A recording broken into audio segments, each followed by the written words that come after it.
La región latinoamericana tiene una de las tasas de mortalidad más altas del mundo, que triplica la media general. 162 personas mueren por COVID-19 por cada 100.000 habitantes.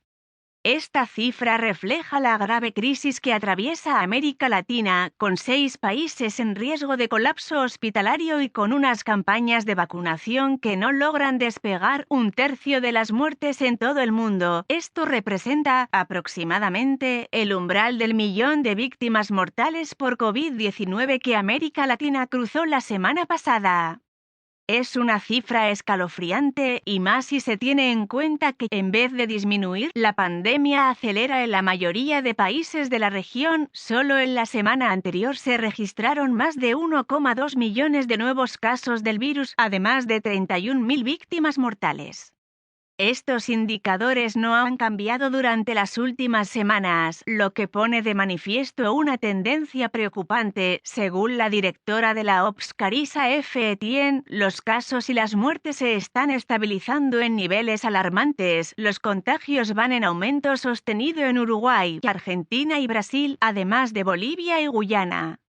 Por contra, Chile, Paraguay y Perú registran una disminución de las infecciones, según publica la OPS en su informe semanal. Sin embargo, eso no significa que estos países hayan superado la crisis sanitaria. Por ejemplo, Paraguay es uno de los 6 países de la región que está en riesgo de colapso hospitalario, según un reporte de la Federación Internacional de Sociedades de la Cruz Roja, IFRCE. También lo están Colombia, Bolivia y especialmente Brasil, Argentina y Uruguay. La OPS también otorgó cifras sobre el proceso de vacunación en el continente americano, donde se han administrado 474,5 millones de dosis de los fármacos inmunizantes en un continente de 964 millones de personas.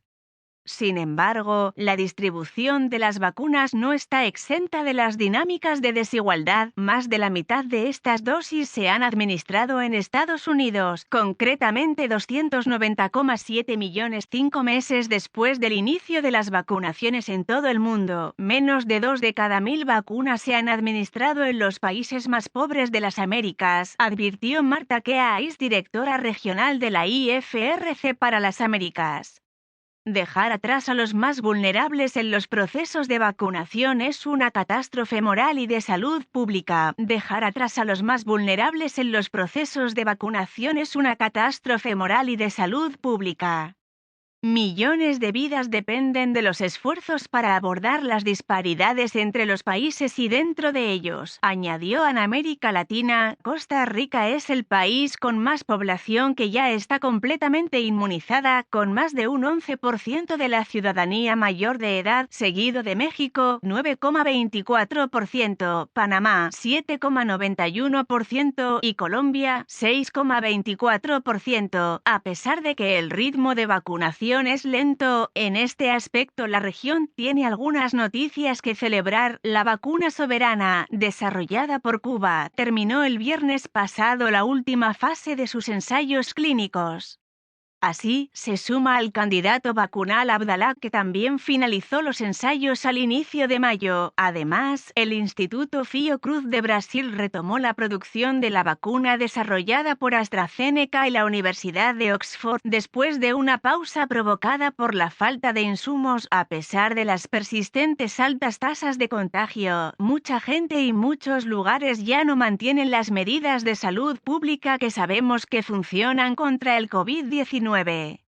Quizás todavía no sabemos el impacto total de esta pandemia, advirtió Carissa F. Etienne. Muchos países que atraviesan un momento difícil de la crisis sanitaria no cuentan con fuertes medidas de protección.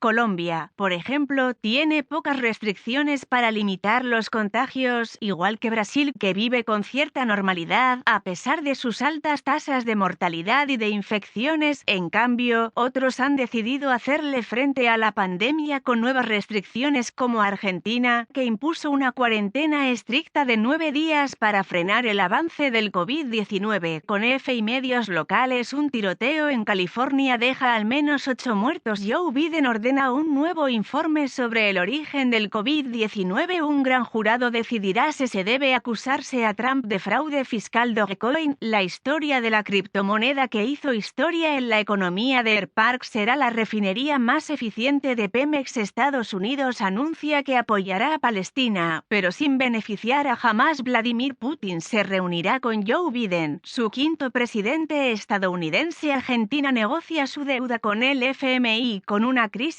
económica a cuestas. Blockchain contra la corrupción y el clientelismo electoral. La caída de un teleférico en Italia provoca la muerte de 9 personas. ONU se pronuncia respecto al alto al fuego en Gaza. La diplomacia ha sido ineficaz ante el conflicto entre Israel y Hamas. La diplomacia ha sido ineficaz ante el conflicto entre Israel y Hamas. Estados Unidos comienza a vacunar a adolescentes de 12 a 15 años. Google obtiene victoria contra Oracle en larga batalla sobre derechos de autor. La frontera entre México y EU es la puerta giratoria para miles de migrantes.